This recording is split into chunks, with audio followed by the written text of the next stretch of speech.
has the strike been affecting at all to you guys yet, or is it still? I would imagine it is. I mean, it always affects, I think, everyone in some way or another, but thankfully I'm able to keep working right now.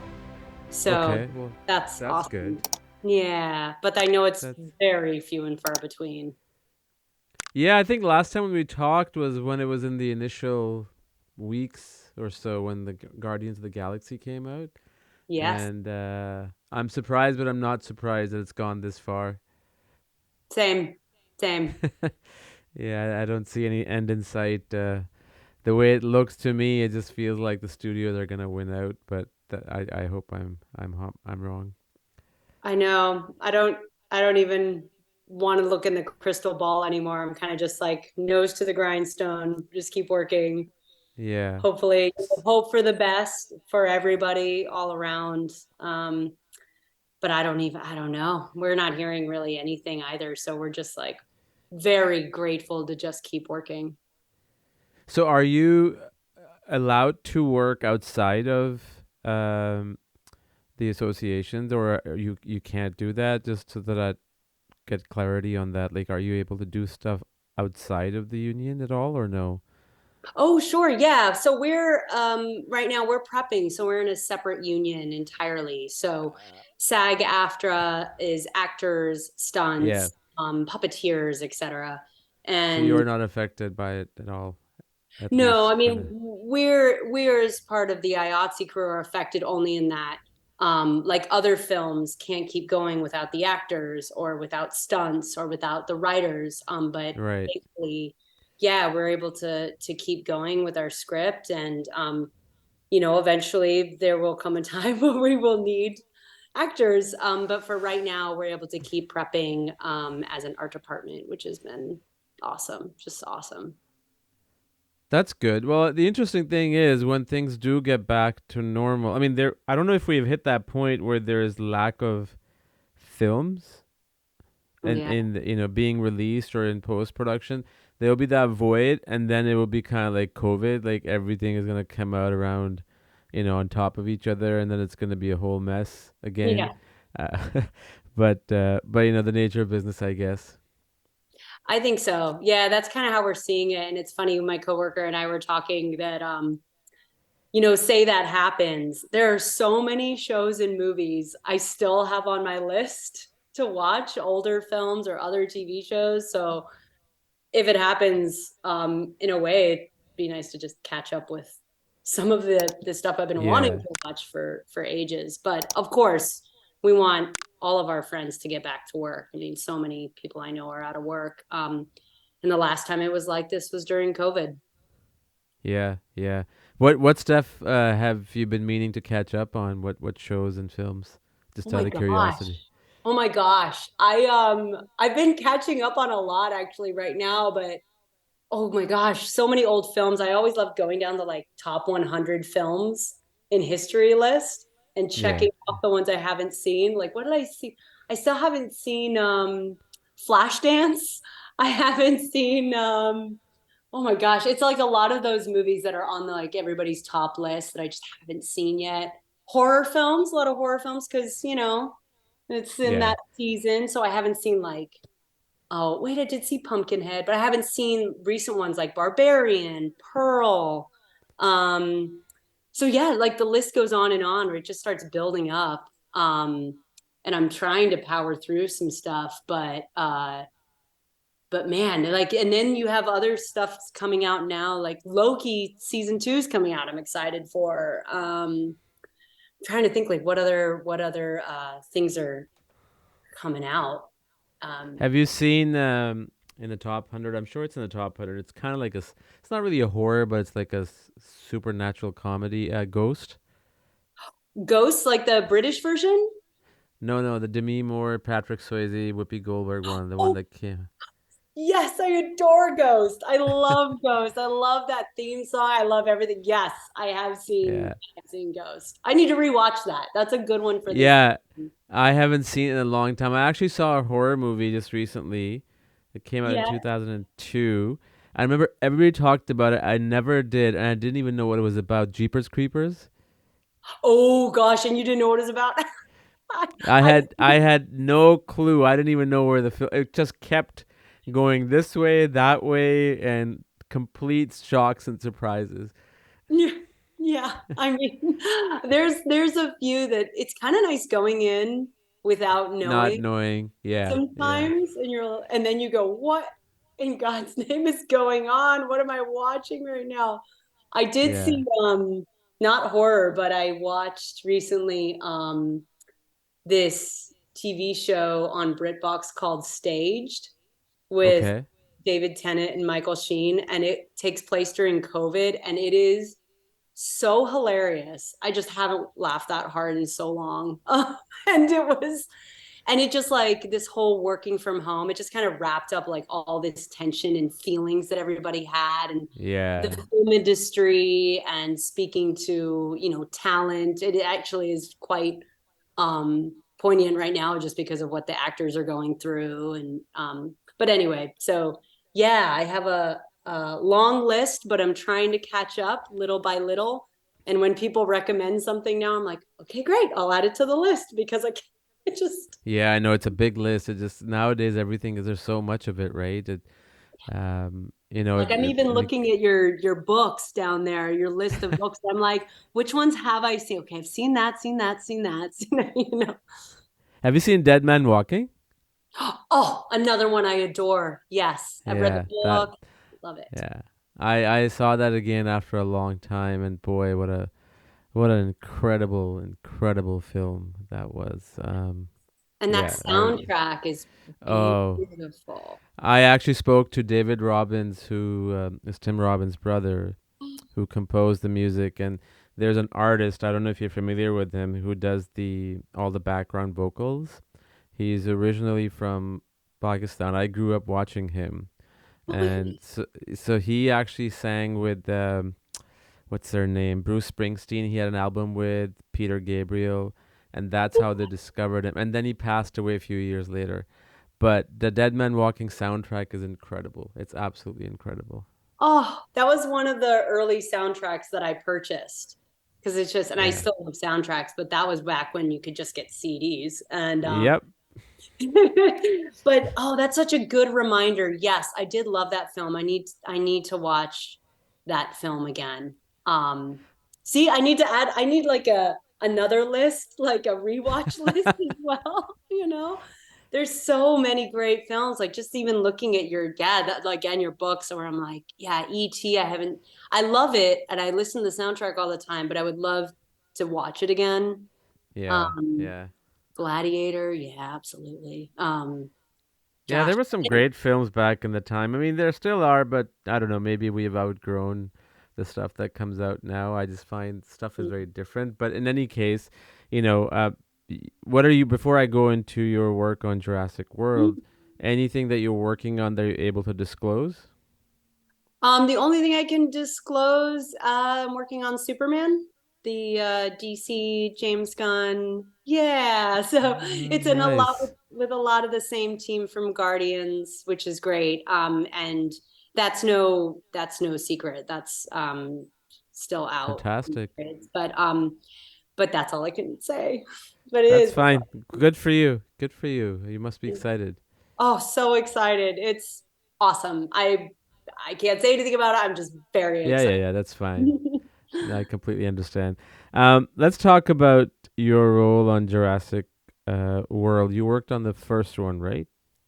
The The first first Jurassic. Jurassic World, yes. So that was Yeah, the yeah, reboot with Chris Pratt and Bryce yeah. Dallas. Hmm. Tell me how you got on board on that film and your role and your day-to-day job. You know, I don't like to use the word the job, but it was a job, because it is something that you love as well. So, Yes. what was that like? It was a strange beginning actually. So I had worked with this art department coordinator, Michael Picarillo. He was an art department coordinator at the time. He's now an assistant art director. And I worked with him on Saving Mr. Banks Mm-hmm. and Jurassic. There were inklings about it, and that was probably in 2013. that I remember hearing about it. And Michael knew I was a big fan of Jurassic. And as soon as I heard about it, and he was getting on it, I wrote to him and I was like, if there's any way, I would absolutely love to be a part of this. I'll do anything. And I think that's what happened. So, needless to say, I got a call to come in to interview with the supervising art director, um, and got the job. Thankfully, was terrified. I was so nervous that I wasn't the right fit. I wasn't good enough, and I got it, and I was overjoyed because Jurassic Park is one of my, if not Yeah. top three films that influenced what I do, and I still adore to this day. And um, then was on the film. We were working in LA prepping, and it was very fast paced. It was we got to go, go, go, go, go. They were starting to ship stuff to Hawaii, people to Hawaii, and then within 2 weeks it shut down, and I was devastated. I was so, so sad. And I was still pretty early on in my career. And so very, very sad. And they said shut down indefinitely. And so I went and worked with a designer I'd worked with before, Michael Kornblith, on Alexander and the Terrible, Horrible, No Good, Very Bad Day. And went and did that. And then I know it was about a year that went by. And then Jurassic came back up, and I got the call again. And of course, I was 100% in. And that's what really kickstarted it. So it came from working with people on a previous film who then Mm-hmm. got on this film and were thankfully able to put my name in the hat. And, but like I said, a little roller coaster, ups and downs. And you just never know sometimes with film. Just because it didn't work out then doesn't mean it's not going Yeah. to work out in the future. Yeah. I think you and I talked about this very briefly when I was talking to you about Guardians of the Galaxy, but you gave me a little bit more detailed version. And I've always sort of, being in the industry myself, there's that element of showing interest in what you want to do, but also not showing so much interest that you sound desperate. Yeah. How did you, or how did you even think about not sounding desperate, that I'll do whatever on Jurassic World? Was it just one of those things, or did you even think about that? Like, how do you balance that? Or if you did at all at that time? Oh man, that's such a good question. I feel that internally I was overselling it. But sometimes when I've talked to people externally, they say, "Oh, I had no idea you were nervous," or "Oh, I had no idea that you were that excited about something." I think this just goes general rule for me because I still get very excited when I'm around certain people, or I'm a big nerd, and so certain things come up and I get very excited. But then in my mind, I also tell myself to keep it professional. So you can be very, very excited, but when you're going in for an interview, you can show your enthusiasm and say, I really enjoy and I loved this property and I would love to be a part of it, and just be very honest about that. But don't turn into kind of the, I've seen people do Yeah. this where they kind of turn into a little bit of a kid, and they get like so excited, and so it's like you're not at a comic-con, you're in for an interview. um I appreciate people's enthusiasm, and so I do think it means something. Just don't hold it in, don't hold back, because you don't know if that person you're interviewing with is also a fan. And I found that people would rather have somebody on a crew that is excited about our property than somebody who just looks at it as another job and I don't really Yeah. care. So I think it's important to show enthusiasm, but also be professional and respectful. I think is, and I know that's hard to quantify It in a few words. Yeah. Well, it's interesting, right? I mean, if not you per se, but anybody, for example, if they got the job because they thought of their passion or, their excitement, but if they didn't get the job, then you wonder, did you oversell yourself? Oh, And then also it's that then you're also kind of playing, if you're showing a lot of desperation, for the lack of a better word, then Mhm. you're also giving the other party the control over your salary and your hours and all that stuff too. So it is a tough thing to deal with, because you gotta control, especially, in your sense, I can imagine Jurassic Park is my favorite film by Mhm. far. Mhm. And just controlling that, but using that to your advantage, that this is why I became who I became, because of this film, and I would love to be part of it. It's just an Wow. interesting dilemma. It's an interesting dilemma that we all go through, I think.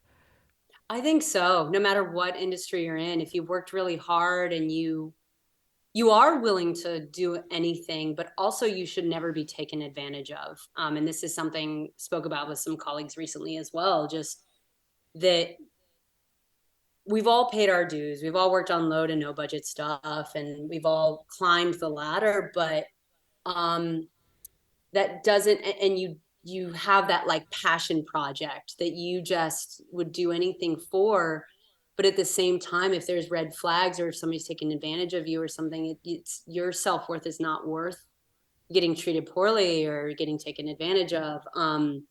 But in terms of just even going in for the interview, I think the excitement can definitely be there. And I've definitely been made fun of. I will say that there's that fear too, that it's like, somebody going, oh God, you're such a nerd about this stuff. But there's always somebody who appreciates it, and you'll find Exactly. people. Yeah. And I think it will get appreciated eventually. And I remember being very insecure, and sometimes I still am very insecure at like specifically Jurassic. Um, and so I would hide a lot of my enthusiasm, I think purposefully, because I didn't want to be seen as, yeah, somebody that they don't want around because they're too much of a fan. um, Yeah. and so I guess I do. And now that you say, I'm like, maybe I do hide it in a little bit every now and again where I don't get super excited. But I think If I found my people, and there's a lot of fans who work on films as well, and so we get to kind of nerd out at work as well about that stuff. So I really appreciate and enjoy that environment, that creative environment. Yeah, I mean, if it's working for you, then you keep doing it, and if it stops working for you, then you shift it a little bit, right? Yeah. And that's good. That's super. And your responsibilities on Jurassic World, Mm. what were they? What were you working on? Yeah, like, what were you working on? Who were you working with? What were your day-to-day responsibilities? Yeah, so I was the assistant art director on Jurassic World.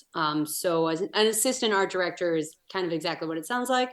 There are art directors who are in charge of a set, and as an assistant art director, I assist them with things that they need or with what the art department needs. And so, in a little bit more detail, a lot of that entails for an assistant art director on a big film like that, very heavy into materials and hardware. And then stage plans sometimes. So you're shifting around as the schedule changes or as you're trying to figure out what can fit on what stage, taking plans from the set designers who draw the sets and putting them onto stage plans to see how they fit or how many sets you can fit on one stage. And so we were in New Orleans for Jurassic World, for anybody who doesn't know. And we were working out of this NASA, this old NASA facility. Actually, I think they still build rockets there, which is very cool. Um, and so we, as an art department, were there. I worked in New Orleans only. I didn't go to Hawaii. There was an art director who was there. Um, I, as an art director on Jurassic, I worked very, very heavily with the art director who did Main Street, which was Krista Monroe, who is Mm-hmm. incredible. And she took on such an amazing and large task with that set. And of course, our amazing designer, Ed Verreau, and supervising art director, Doug Meerdink, were very heavy handed in all these sets. So I was very much mainly on Main Street with a lot of the materials, a lot of the hardware. Because if you think about all those buildings, I mean, we created that stuff from scratch. A lot of people think that we went and shot inside of um, what was it? Uh, the The park amusement park that's itself? there. Yeah, there's Yeah. a broken down amusement park that's there. The Six Flags. And everybody thinks Mm. we shot in there, but we did not. It was scouted. Everything was built from scratch in the parking lot of Six Flags. Oh So, wow. yeah, there was nothing there, all built and then taken down after filming. So that was Main Street, and that was everything from the exterior visitor center all the way down the boardwalk. Take a right, and then there was the Javianas um, and all the shops that were there, and then so that was a lot of my work was working directly with Krista, but I also assisted Scott Plauché, he was the art director on the interior visitor center, which is also very cool. Mm-hmm. Krista also did the old visitor center, which was the one that was overgrown. That was literally the visitor center from Jurassic Park, just overgrown, which I 100% nerded out on. I was so excited to work on that. And um and then gosh, there were so many. Katie Maxey was the art director who went to Hawaii.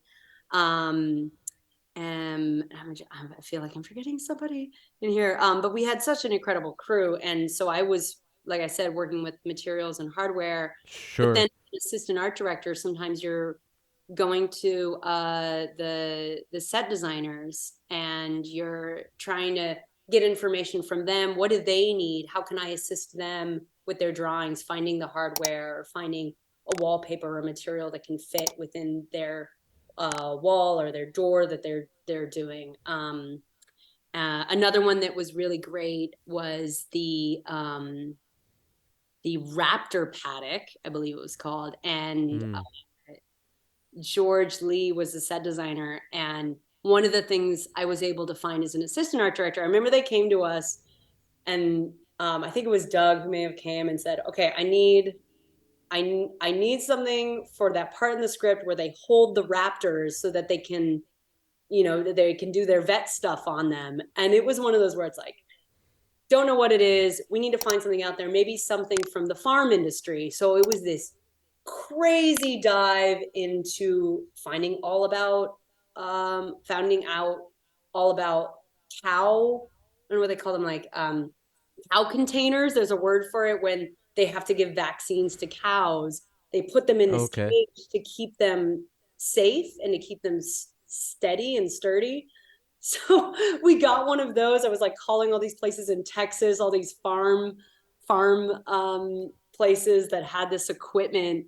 And so it was things like that sometimes where you go, I don't know what this could be. Hey, assistant art director, can you go take a dive down the internet rabbit hole and see what's out there that we could get that could be cool to put a velociraptor in? And then once that's found, you can take that to the art director and the set designer, and they will put it in the drawing and see how it fits and see what adjustments need Oh, to. nice. So sorry, Mike. um, That's yeah. okay. That's okay.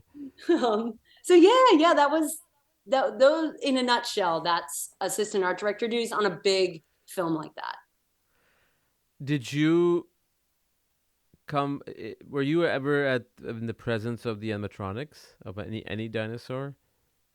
Um, the animatronic, not the animatronics, because the one that they did was in Hawaii, which was such a bummer. Okay. The one thing I I know, was I know. I was just curious because, dinosaurs. And I think that the oh, finale was around the exterior, the whole park too, where you guys built. So I was wondering, because I don't think any of that stuff was animatronics. I think that was all CG. Maybe some of the raptors were. I could be wrong.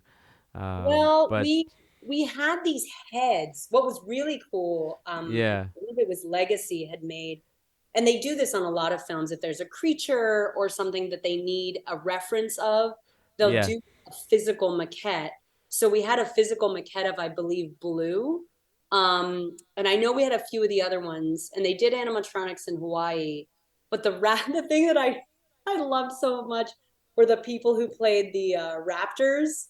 They were, I don't know if anybody's seen the behind the scenes, like the gray suits, and they had the half yeah. gray heads, and they're all like running around like acting like raptors, and it was actually kind of cool because you could see the way that these performers were acting was so raptor like, and they had these half heads that you're like, yeah, okay, I believe that. So yeah, we didn't have the animatronics in the way that the other Jurassic Park films had them. Um, I've gotten to work with some of the people who were on Jurassic Park, and trust me when I say I definitely nerd out with them. I'm like, tell me everything. Like, tell me any set story. I'll take anything. Like Yeah. Laura Polizzi's an art director I've worked with, and she was on the original Jurassic Park. And gosh, the stories that she has is just awesome. I just like my eyes light up every time she starts talking about it. Um, but yeah, sorry, I'm totally detouring No, no, here. that's fine. You should read this book, which I haven't read in a long time, and I need to get it because I used to own it, and I don't know what happened to it. It was the very first time I think an actual making of book came out. The making of Jurassic Park. It was about thinner than this, and Oh, it had like all the color photos behind the scenes, and then there was a like I think because the film became so popular, they came out like with an hour and a half documentary, which I think you can find on YouTube. But yeah, that making of book was something really special because I remember going through it and reading it at the time when it came out. So if you might find interesting stories in there, and I'm gonna grab one too. I gotta look at it on eBay or on Amazon to grab one. I'm gonna look for that because I may have had that, and that's a funny story. So that documentary that came out, it must have been. I know I was in middle school, so whenever year that was in the '90s. 93, I, huh?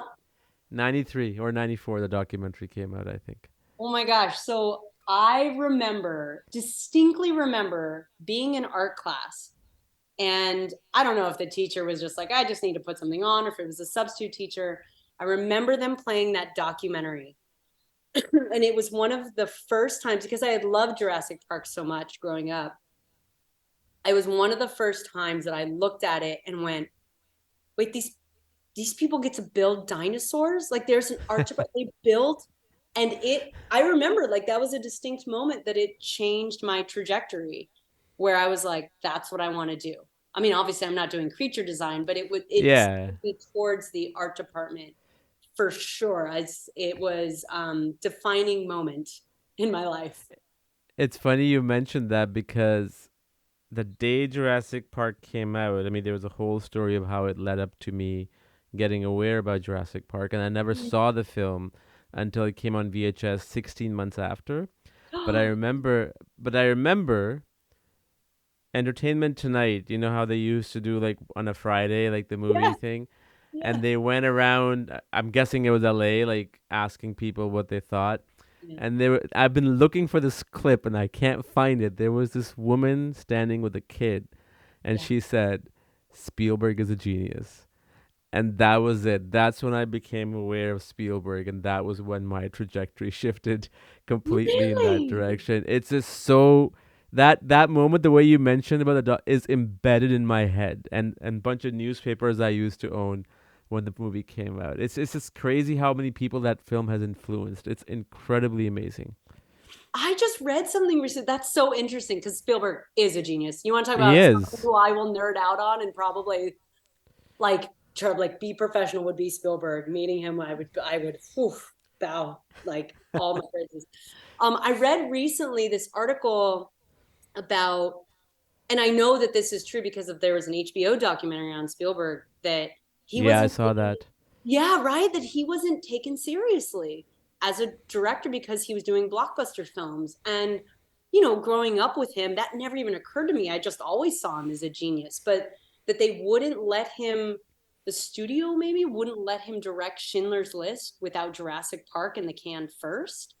And and like, I still see that to this day. And I go, this is somebody I've looked up to since I was like out of the womb, and and to think that somebody as great as him still is being judged, by this industry and the kind of films that he makes. which I still don't think is like, when we talk about blockbuster films, there's still a lot of heart to it. And there's so much heart to his that influence how I see the world, to be honest. And um, to see somebody like that and think historically that he was so judged. And then when Jurassic Park came out, it like changed everything. It still blows my mind. I'm like, how do they not think he was a genius, you know?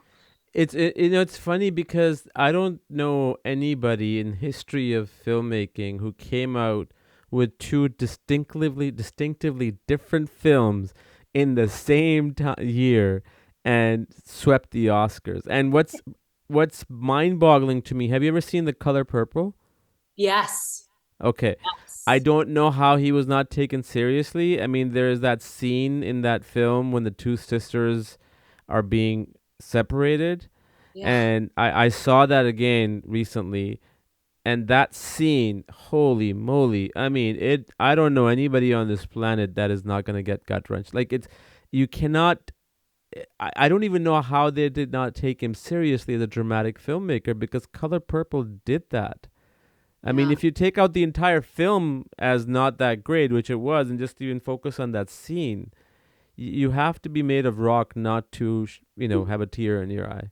Yeah. His humanity in all the films that he brings, including Jurassic Park, his like it, as I said, it influenced, honestly, I think the kind of person I am, how I see the world, how you treat people, how you treat Mm. art.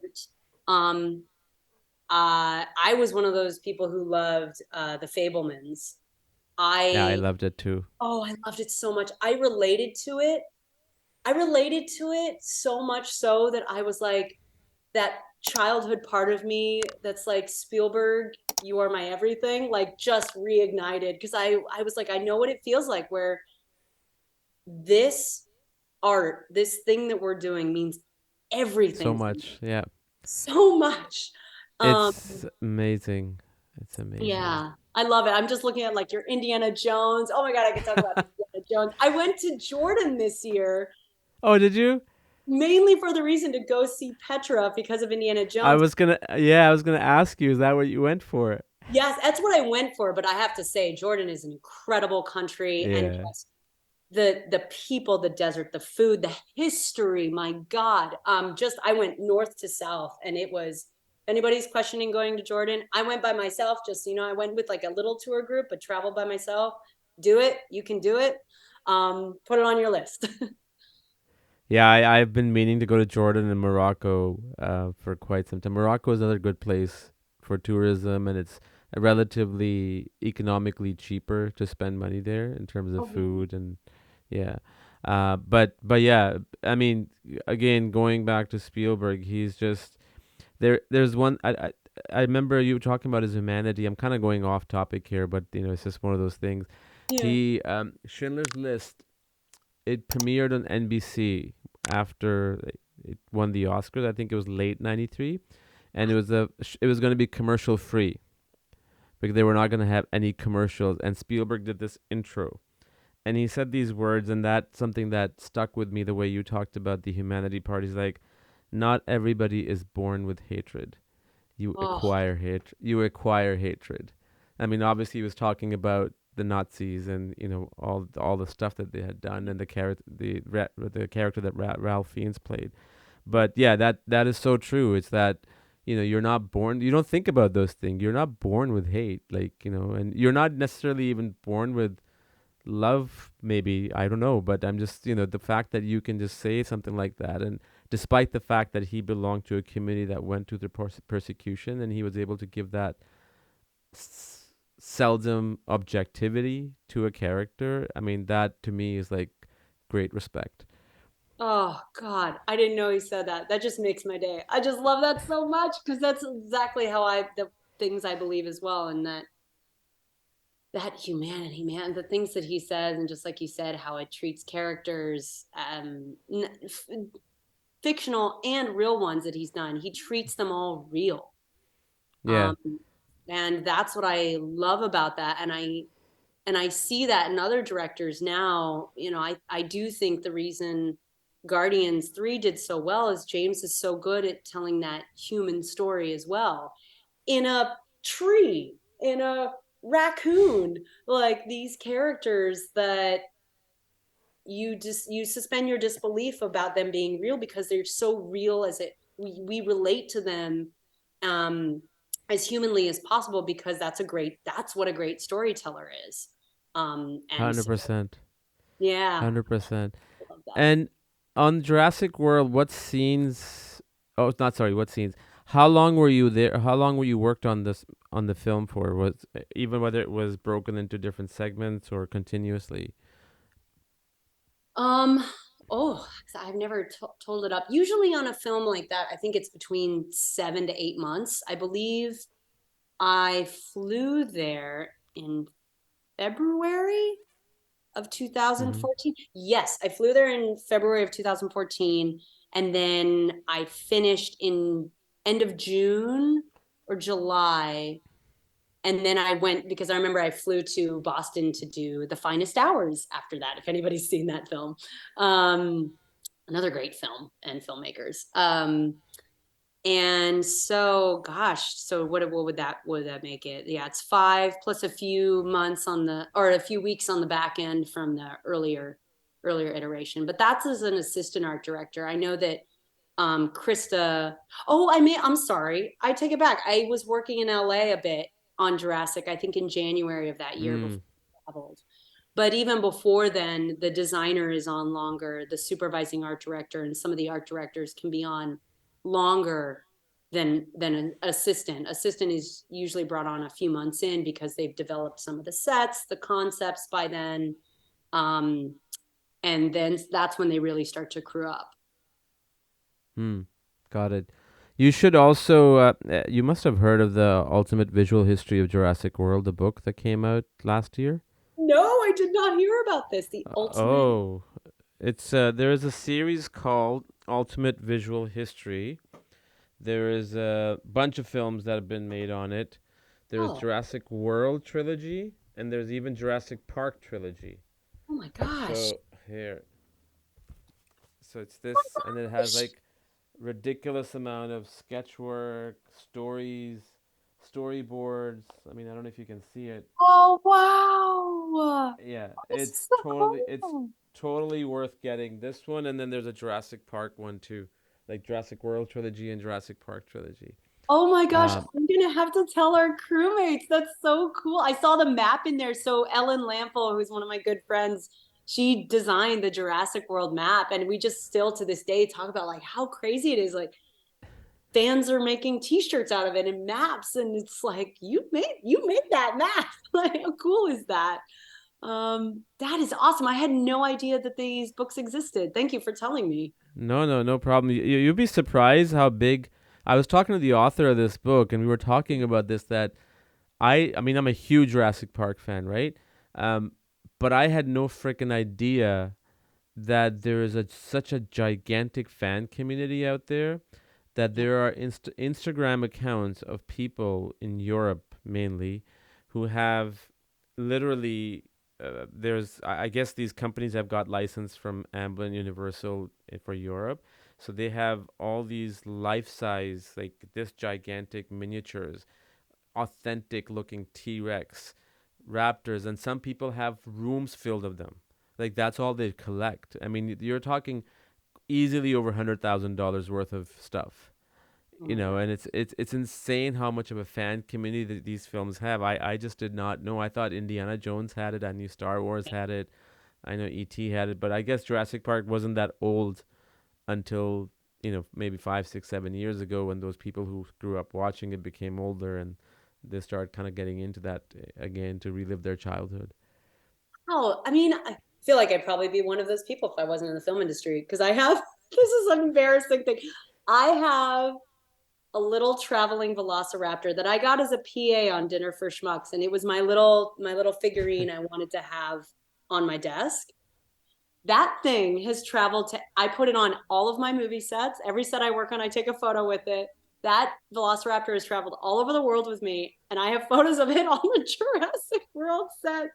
That's awesome. Speaking of being really nerdy, I haven't really told many people, but now everybody knows. So, No, and no, I that's call him great. Charlie, but that's not where the name Charlie came from. The dinosaur is just a coincidence.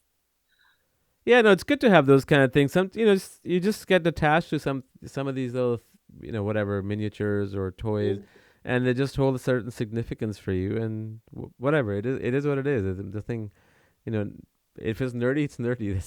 Yeah. It is what it is. Can I ask you what Um, your favorite dinosaur is? Is that too nerdy? I would say T Rex and Velociraptor. And because there was this thing that came out back in the late 90s. There was a company called, I think it still exists, Sideshow Toys. Oh yes, sideshow collectibles. Absolutely. Sideshow Everybody Collectibles. had those. So they made this miniature. I remember I really wanted to get it. It was the final scene where the T Rex is being attacked by raptors, and so Yes. they're on top of him, and the where the when dinosaurs ruled the earth sign is kind of sticking out. And at the time, it was $400. I mean, this is way back in 1999. Being a university student, that was a lot of money. Um, Now that thing goes for about $2,500 because they're very rarely available. That particular one, like I've looked on eBay, I've always wanted to own that because it's Oh man, just such a great scene. And I mean that scene itself has a story that was never supposed to be in the film. As I didn't know Spielberg, this.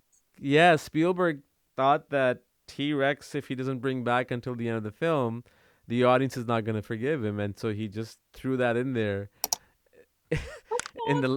during the production, and it worked. It definitely worked. Oh my God, yes. Yes, thank God for that. I mean, it is like that is one of the scenes that everybody thinks about. Yeah, yeah. No, it's a great set of trilogies, and you know, what is one thing that you learned working on the Lost World? Not the Lost World, sorry, Jurassic World. There's so many different names. Um, about yourself and also about the industry. Oh, wow. Wow, wow, wow, wow. what is one thing I learned about myself? Oh gosh. I know this sounds kind of strange, but I learned how little I actually knew. At that That time, sounds about right. yeah, at that time I was still very, like I said, very kind of early on in my career, and I got this big opportunity, um and I didn't know a lot of these really fancy programs that people were using, drafting programs, modeling programs, 3D printing. I felt very, and still sometimes do, being like, oh my God, I don't know, I'm not as smart as these people. um I learned a lot about materials. I became known as Sample Sam in the office because I had so many samples of, I can't even tell you how many different kinds of materials are out there in the world. I realized that I was really good resourcing, Mm, finding things and organizing. And I think that was, now that I think about it, was one of the films I found my skill sets and what I was good at and where my strengths were. The industry as a nice. whole. Yeah, yeah, that was I haven't really had to think about that. So thank you for that question. And then at the industry as a whole, I I think until afterwards, the impact that something has, even though I grew up knowing this franchise and that big of an impact it had on me, how it's taken off, the impact that it has for the next generation, I don't think it really occurred to me quite then. I was just very excited to be on the film. The impact that we have on all these films I've done now, subsequently, you start to understand that you're part of history, and it's a little scary and intimidating. Excuse me, but and you can't be too intimidated to not do your work. Um, But I it also should think that also be a proud moment too at the same time. Sorry to interrupt you. no, not at all. Oh, extremely proud. Oh my gosh, my younger self must be beaming. I hope they're beaming and proud of me. I also think I learned on that film how nerdy we are as a film community. Because I always thought it was just me coming into it being a fan, and then seeing how everyone in the department kind of slowly let their nerd doors open and like shared stories or how excited they were. I thought I was just like, okay, stay professional, and then you would be talking to somebody and they're like, this is really freaking cool, right? Like we're building a paddock for raptors, and you're like, it is cool, can we say it's cool together, can we share this? And then realizing, oh no, there's we're all we're all artists and we're all professional. We work in film, but we're all such fans of these franchises and fans of each other's work too. Um, and I don't know, because that was probably one of the biggest, if not the biggest, kind of big blockbuster quote films, and hadn't had that experience yet. And I think that was my first door in to see the impact and see the kind of people, really see them as not just coworkers, but as human beings who are also very much influenced by something that they love and it means a lot to them. And means that you have a duty to fans as well. um, Even in the art department, of all the little Easter eggs and all the little details, we have a service to the audience still, to deliver something meaningful and impactful, I think. That sounds awesome. I'm just gonna sort of wrap it up with two questions, uh, more or less. One, when you saw Jurassic World the first time on the big screen, and the stuff that you worked on, aside from the film itself, right? The stuff that you worked on. Do you remember the emotions or the feeling or the words that went through your mind? I'm pretty sure I cried because I'm very emotional, in a good way. But I think it Right. just cried out of just all those feelings of I've made it, my childhood self, just being able to see that and like, think of myself as a kid again. I think the moment watching, I think we were with a whole crew of people, so it's different when you're watching with Mm. a crew. Everybody's very excited and supportive. I Right. think I was probably just big dumb smile on my face. I just like so excited and thrilled that I was surrounded by these incredible people, that we went through this journey together and we're seeing our work on screen, and there's my name on a Jurassic film. Like That's I the moment. it was the moment that I was like, oh my God, the opening credits with like the Universal logo and the Jurassic. I know that my heart was just all aflutter. Because it meant so much. It still means so much to Of me. And course. you asking that makes me take me back to be like, yeah, I think I was just elated beyond, I don't know what the right word for it is. I'm gonna research this and find what this word is, where it's kind of this like full circle feeling from childhood moment that influenced you to go into film and the art department to your name on this project for another generation. um I don't even know, I elation. get it. I get it. Yeah. But would the circle? Do you think a circle? I'm guessing your circle is complete, but it would be more complete if you got to work on an actual Spielberg film and work directly with him. Yes. Oh God, just saying that. Oh my God, yes. Some of my friends got to work on the Fablemans, and I was like, that's so cool. And I know it's not just me out there who feels like this. Oh, He everybody has does. such high regard. Gosh, yeah, I guess because you know what, he actually was the very first name I noticed in credits. Like, when you're 4 or 5 years old, you don't understand how films work. And it was the first time I was like, directed by, and there's a person's name. Yeah. And Um, I find that interesting, sorry, because with the exception of I think Raiders, mm, Temple of the Doom, and Last Crusade, every film that he directed, and maybe E.T., mm, his name comes right like you don't see his name in the beginning credits. You just see the film title and the logo. yes. The first name that comes at the credits is Steven Spielberg, and that's I think that sits in people's memory more at the end when the film wraps up, and then they put Oh, everything together. you That's a know, good point. I hadn't thought about and that. I I think that's why I don't know if he made that choice of doing it, and I think that's what I do now too. Like I never put my name in the beginning, you know, it's always at the very end, because people need to understand that it's not about you only. It's just about the film, and then the team comes in. Yeah, wow. Gosh, I didn't think about that, but you're absolutely right. It's more impact. I might be more impactful that way. Very cool. Yeah. Well, thank you so much, Sam. This was an awesome conversation. I mean, we talked about a whole lots of stuff. I truly enjoyed it. Yeah, same. And Thank you. good luck with Superman. I don't know when it's coming out, pending the situation, but whenever it does, or maybe even before that, we can chat.